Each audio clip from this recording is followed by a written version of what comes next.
Hi everyone. This lecture is all about process management in operating system. So let us understand the process management in operating system through our current education system and modern lifestyle.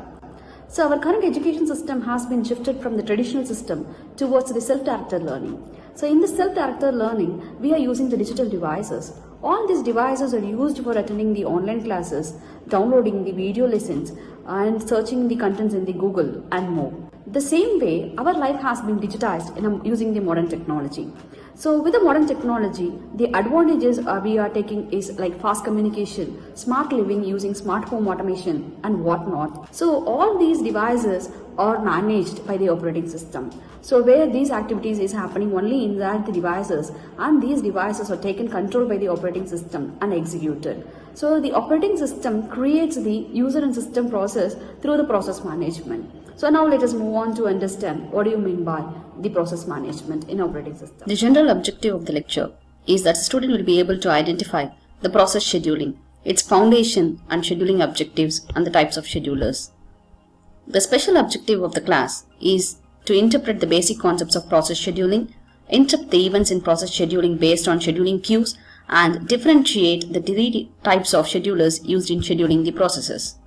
The contents include process concepts, process state, process control block, process scheduling and schedulers, context switch.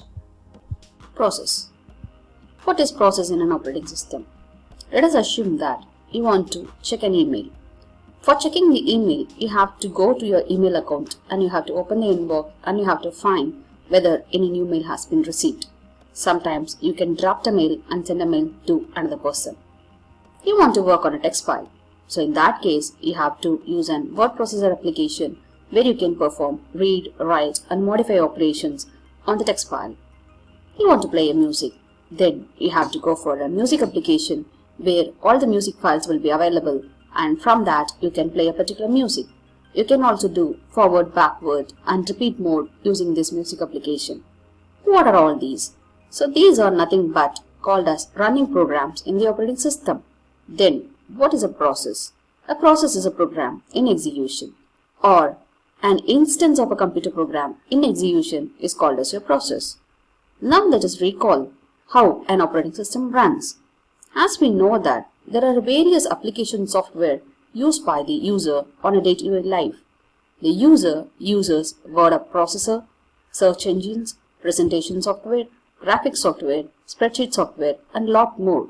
All these application software are used by the user for various purposes. The operating system will be running all these user process inside the system, and the operating system will allocate separate memory space for each of the program running in the system. Now, the operating system, in order to complete the work of the application software or task, it uses the hardware of the computer system like your keyboard, mouse, printer, central processing unit and your memory. So with the help of these, the operating system will complete a particular task of the user using the application software. So all these running programs are always available on the operating system.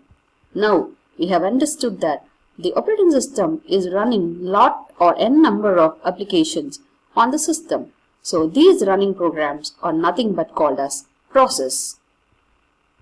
Now we have understood what is a process is. Let us move on understanding how a process runs in operating system.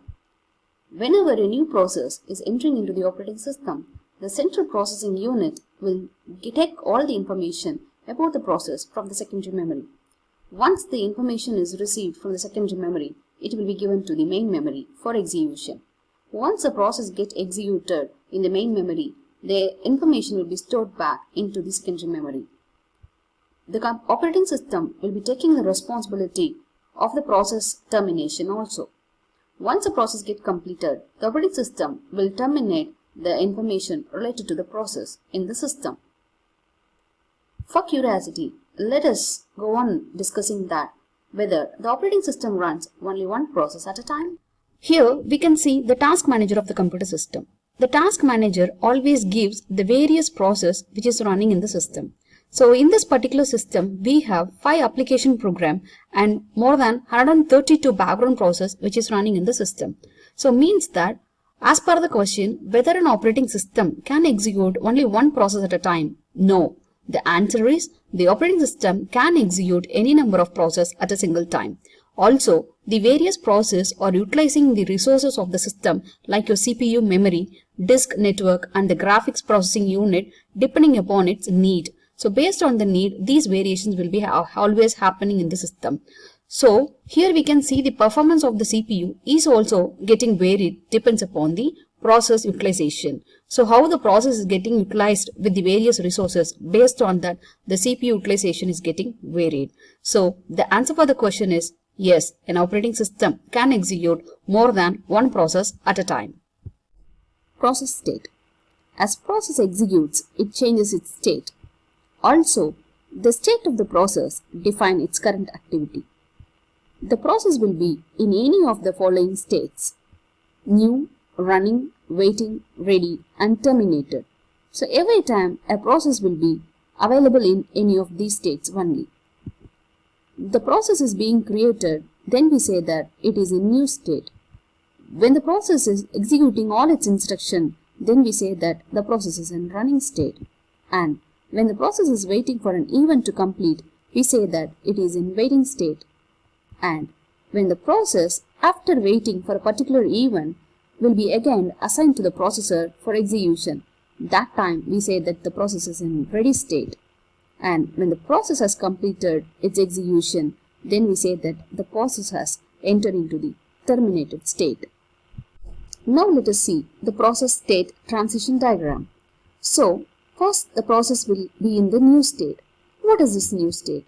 When the process is brought into the main memory, then we say that the process is in the new state.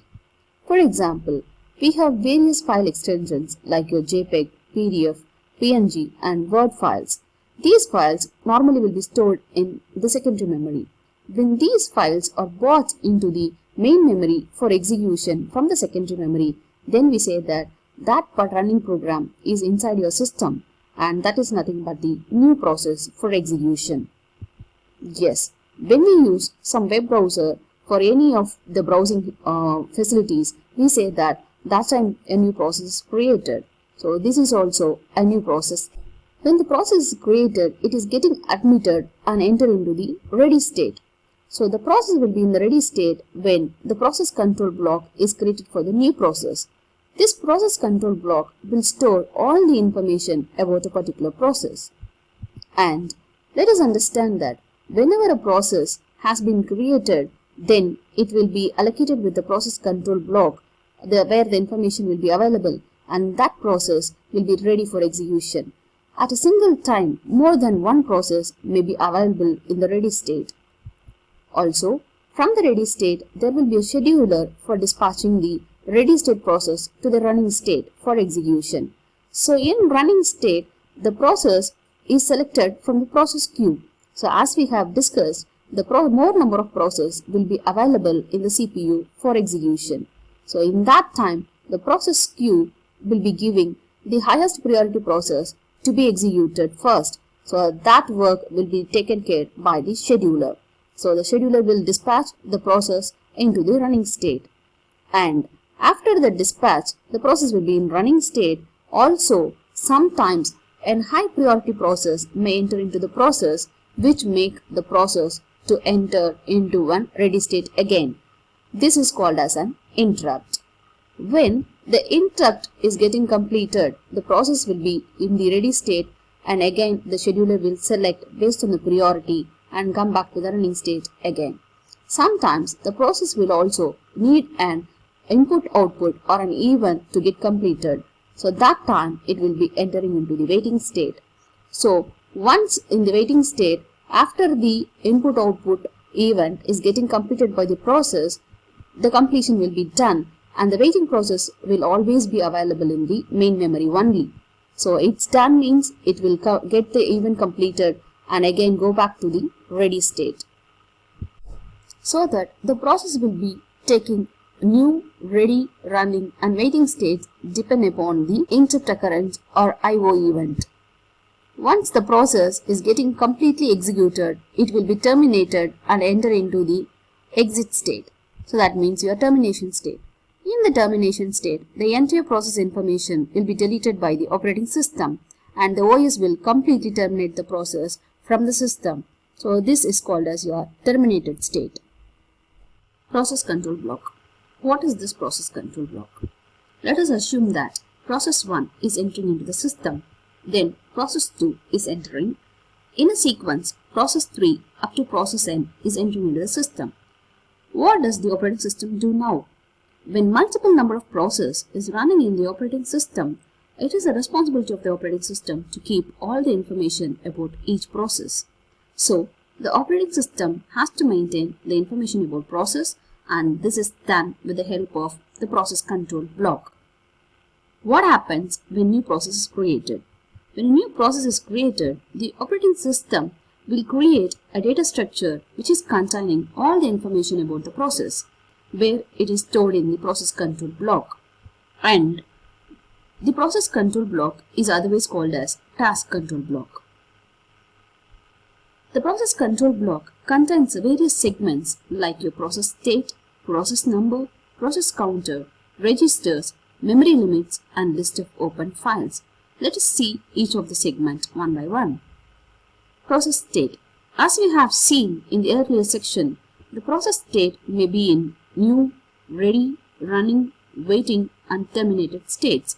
Each time, the process may take any of these states during its execution.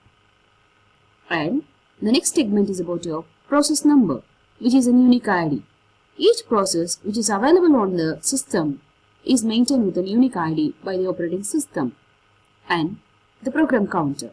What is this program counter? Suppose you consider that a process is ready for execution and the central processing unit is taking up the process. When the CPU is taking up the process, it will be saying that a process will be having a set of instructions to be executed. So each process may have n number of instructions to be executed. All these instructions will be loaded into the RAM or the main memory for execution. So now the question is how the CPU will understand what instruction to be executed next. In this case, this program counter plays a major role.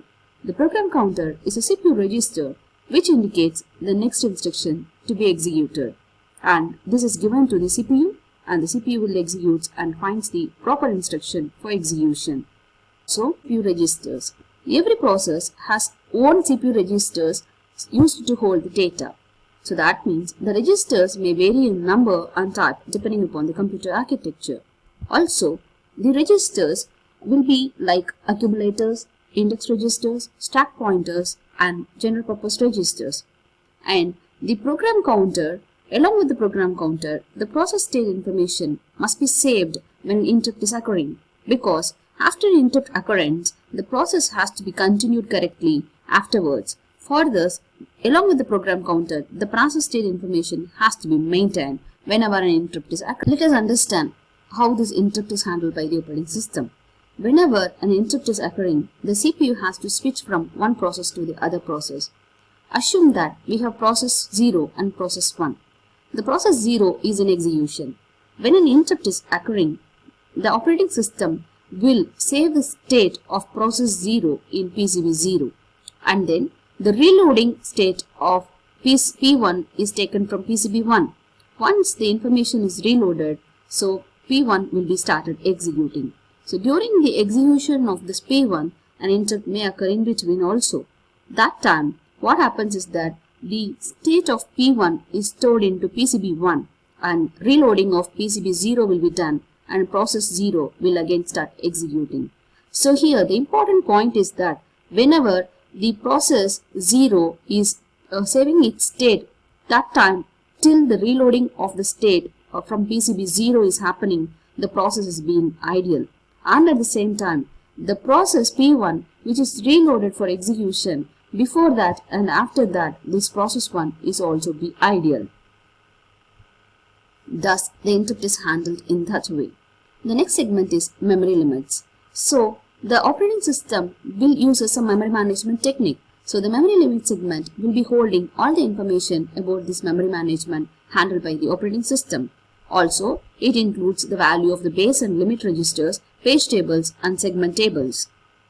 And It contains another segment called as open file list, where which is open for a particular process is contained in this segment. So it is important that the files which and all is get opened by the particular process has to be closed after the process termination. Otherwise, some corruption may be done during the execution of some other process. So in that case, the list of open files has to be maintained in a separate segment. Apart from this, it will maintain CPU scheduling information, where the scheduling priorities, process priorities, scheduling queues, all information will be available in CPU scheduling information, and accounting information which contains the job number or the process number. Also, we have IO status information. The IO status information includes the list of input-output files related to a particular process. Process scheduling. Why a process need to be scheduled? Yes, let us understand the process scheduling by two simple concepts. The first thing is that about the single processor CPU. In a single processor CPU, we will be having only one process that can be run inside the CPU. If more number of processes is arriving and it has to wait until the CPUs get free, otherwise the process cannot be run inside the CPU.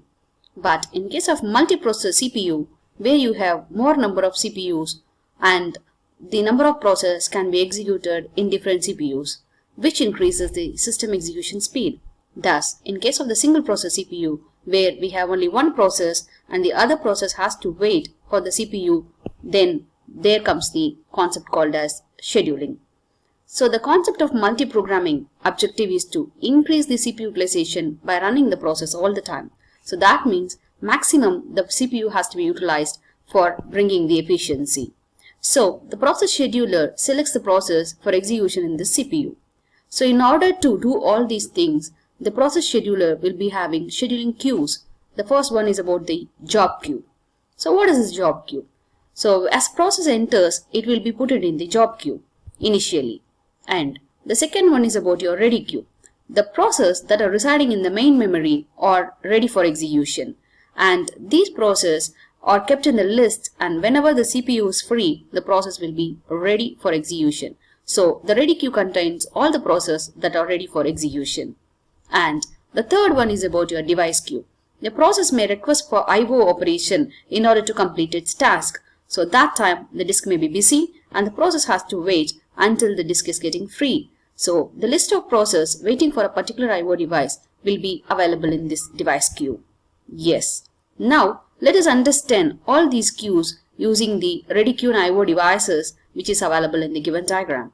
So here you are seeing that a ready queue is here which has a header over here. So the queue header always indicates that how many process is associated with the queue. So this is in a linked list, and always there is a pointer which is pointing from the queue header towards the process. So each process which is available in the ready queue is connected with a pointer, and the tail node represents that what is the last process available in the queue. Also, we have various input-output devices queue also. Here magnetic tape is here, magnetic tape 1 is here, disk 0 and terminal unit. All these are connected with set of process waiting for execution. So this is about the ready queue and IO devices. Thus, when a process entering into the execution state or waiting for execution will be available in the ready queue, and the IO devices may be are connected with some process which is used for or which needs the IO devices for execution. The next is about the queuing diagram of process scheduling. So let us understand this queuing diagram. So as we discussed, the ready queue is always having the list of process that is ready for execution. When the process is ready for execution, it is given to the CPU so that the CPU will execute and terminate the process. During that time, when a process is requesting an IO request, what happens is that based on the request, it will be put in the IO queue, and the IO devices will be allocated to the process when the devices are getting free, and then it will be going back to the ready queue again for the execution completion. Otherwise, in some time, when the process is working on some priority basis, that time the time slice may be given as 5 seconds for each processor, considered like that, so that after that 5 seconds, the time slice will be getting expired and the process will once again go back to the ready queue. So in those cases, we say that the time slice of the process is defined by the scheduler in order to give priority to all the process in an equal time. The next one, here you are seeing that fork a child. So this means that a process can create a child process for execution. So when a child process is created, so the child process will terminate after its execution. So this is also possible while running the process inside the CPU. So that means a process may create a child process for its work completion. So and the last is the process can be moved forcibly by the CPU when an interrupt occurs. In that case, the interrupt has to be done by the CPU, and thus the process will be again moved to the ready queue. So in all these cases, we can understand in a nutshell that the ready queue will be having the process which is ready for execution, and during the CPU executing the process may enter into the IO queue, or it may be having this time slice so that it will be once again moved towards the ready queue after the time expires. And a process may create a child process and an interrupt may occur. So in all these cases, the process will again and again move to the ready queue, and once the process is completely executing its task, then the termination process will happen. That's all about the queuing diagram of process scheduling. Schedulers. What are schedulers? Schedulers are special system software in the operating system. So this is used to help the operating system for scheduling the process in various ways. It is used to select the jobs to be submitted to the system, and the schedulers will decide which process to run in the system. And there are three types of schedulers: long-term or job scheduler, short-term or CPU scheduler, medium-term scheduler. This long-term scheduler is used to select the process from the pool of jobs and loads into memory, and this is used much less frequently compared to the other schedulers, and this maintains the degree of multiprogramming, and it will be invoked only when process leaves the system. This is the primary objective of the long-term scheduler is to provide a balanced mix of jobs. That means IO bound and CPU bound. So IO bound is a set of IO processes alone, and CPU bound is set of computations which always depends on the CPU. So if this process is always using the IO bound, the CPU based activities will not be happening at all. And if the process is always depending upon CPU bound, the IO based activities will not be happening at all. So that means that particular scheduler will not be taken much role for execution. In order to make this, the long-term scheduler will be having the objective that it has to select a balanced mix of jobs in order to maintain the CPU bound and IO bound together in the execution. Short-term scheduler or CPU scheduler selects the process that are ready to execute and allocates the CPU. And this is used frequently compared to the long-term scheduler and medium-term scheduler. For example, you consider that the short-term scheduler is executing at least once in every 100 milliseconds. Suppose it is taking 10 milliseconds extra for deciding a task. That 10 milliseconds along with the 100 milliseconds of general execution will be wasting 9% of the CPU time. The short-term scheduler uses dispatchers. So the dispatchers decides which process to execute next, and the short-term scheduler works faster than the long-term scheduler. The medium-term scheduler is used to remove a process from the system. So it reduces the degree of multiprogramming. It reintroduces the process into the memory where it leaves the system through the concept called as swapping. It is a very important process in the medium-term scheduler to select the process mix. So let us understand this with this diagram. So we have the ready queue. Normally all the process which is ready for execution will be available in the ready queue, which is given to the CPU, and the CPU executes the process and terminates. If the process is in requirement of an IO event or an IO devices, that will be go to the IO waiting queue, and after execution of that IO event, it will be go back into the ready queue. In between this, the medium-term scheduler will be using the concept of swapping here. So during the execution of the process, sometimes they are forcibly removed from the CPU, swapped out, and the partially executed swapped out process will be available in the memory.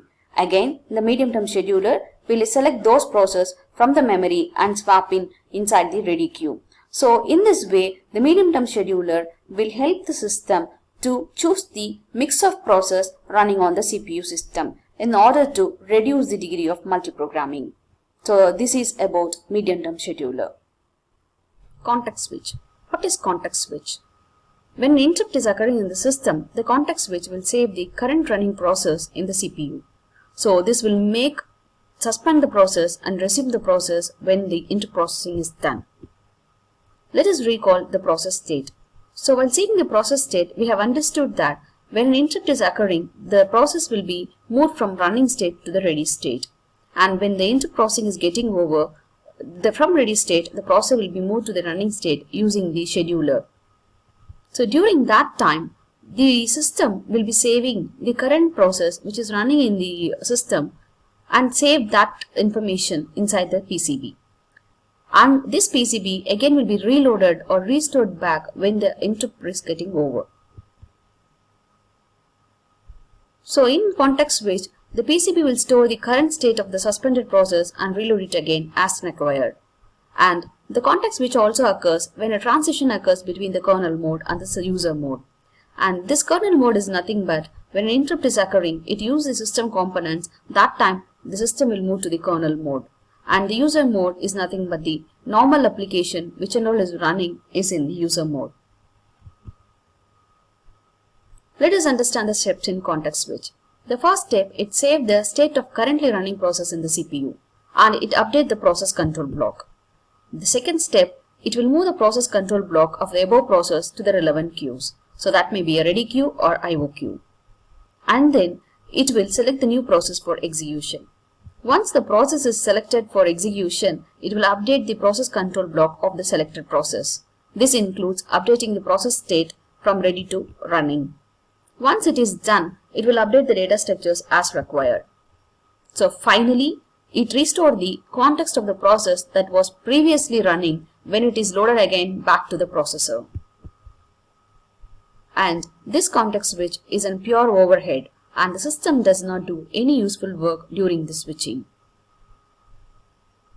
Throughout this entire lecture, we have seen about process. A process is a program in execution, and we have seen about a process can change its state during execution.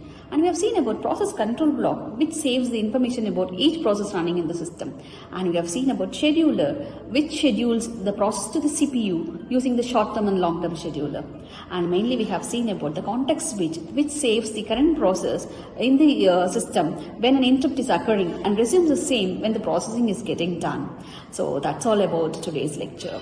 Thank you.